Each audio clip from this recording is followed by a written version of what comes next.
शहीद आजम राव तुलाराम के वंशज, भारत सरकार में मंत्री और इस प्रदेश के एक अरफन वाला नेता माननीय राव इंद्रजीत सिंह जी,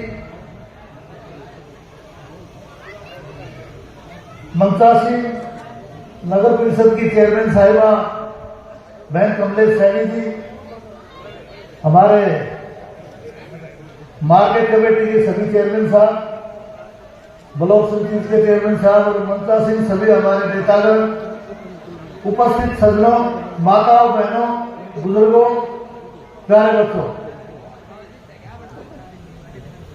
आज हमारा आप सब शहीद जगमाल सिंह की मूर्ति के अनावरण के अवसर पर उपस्थित हुए हैं।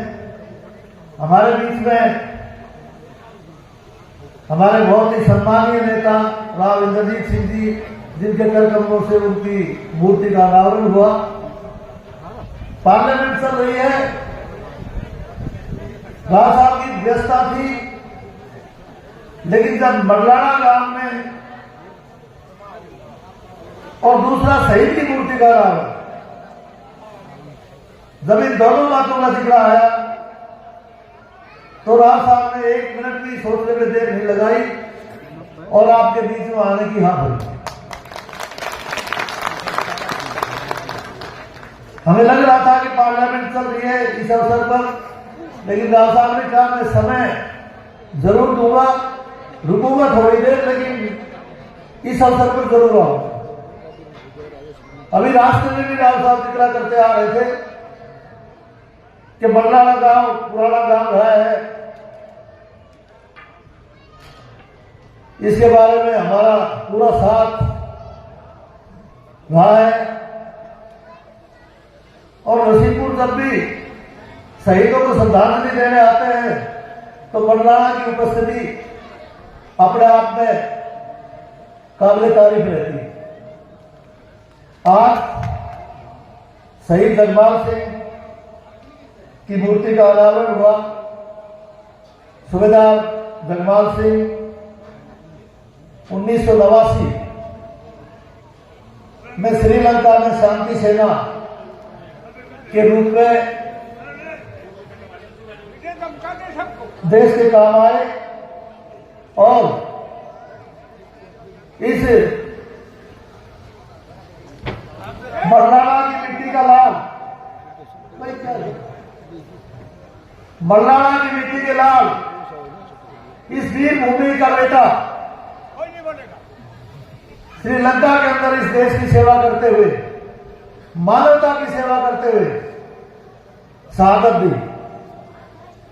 मैं धन्य मानता हूं उनके माता पिता को, धन्य मानता हूं उनकी धर्मपत्नी को, धन्य मानता हूं उनके बच्चों को कि जिनने उनकी शहादत के उपरांत भी एक धैर्य का परिचय दिया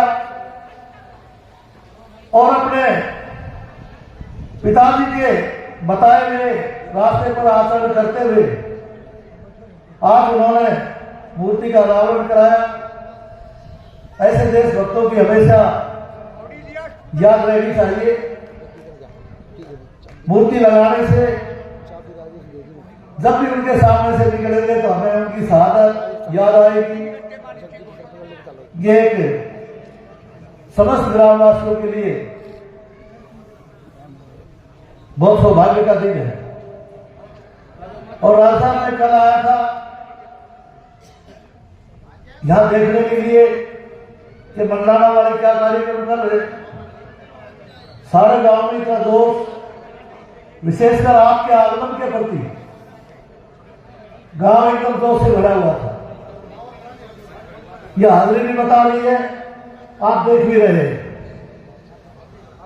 राव साहब खुद शहीदों की कीमत जानते हैं, एक शहीद परिवार से है। इनकी रगों में भी वही तो खून है जो शहीद जगमाल सिंह के रगों में था।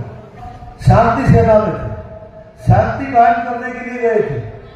लेकिन शांति कायम करने के लिए भी लड़ने के लिए तैयार रहना पड़ता है। आज की जो राजनीति है उसके अंदर गोली और डंडे की तो लड़ाई नहीं, लेकिन विचारों की लड़ाई रहती है। और राम साहब इलाके के हितों के लिए हमेशा वो लड़ाई लड़ते रहते।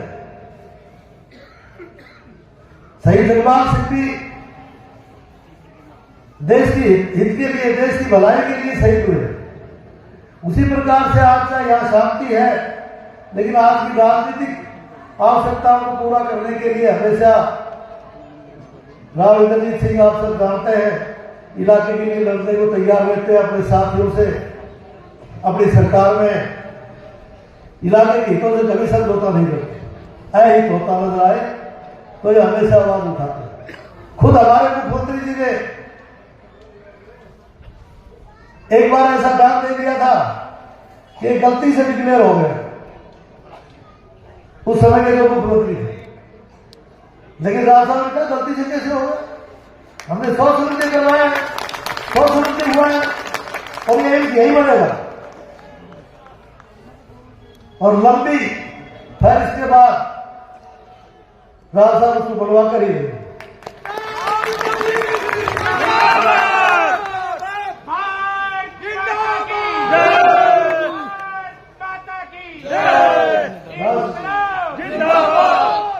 लोग ये बातें सब जानते हैं। इसी बात के लिए आप पर फिदा है यहाँ की जनता, इस क्षेत्र की जनता इसी बात के लिए फिदा है। और हर व्यक्ति को आपके ऊपर ये विश्वास है। मैं तो यहां तक देखा है कि कोई व्यक्ति आपको किसी कारण से वोट भी नहीं दे पाया ना, बह गया, गलती कर गया या जो कुछ भी उसके मन में थी, लेकिन अगर उसको कोई ऐसी अड़चन आती है जो सरकारी स्तर पर हल होनी है तो वो ये विश्वास रखता है, हमें आकर कहते हैं कि देख ले तेरा से तो ठीक से नहीं मन राव साहब को जाना पड़ेगा। तो ये एक व्यक्ति को मैंने टोक भी दिया, एक व्यक्ति को मैंने टोक दिया। मैंने कहा उस दिन तो तेने हमारी नहीं मानी। राव साहब तो वोट भी नहीं कह रहे थे जब तो तू वोट कहीं और दे रहा था। अरे मैंने दोस्त दिखा राव साहब की, राव साहब को जाना पड़ेगा। बोल राव साहब को तो हक से, राव साहब को करा ले, वो माफी मांगा, वो वोट नहीं दिया, कोई बात नहीं। तो इस प्रकार का राव साहब विश्वास आप रखता है यहाँ की जनता।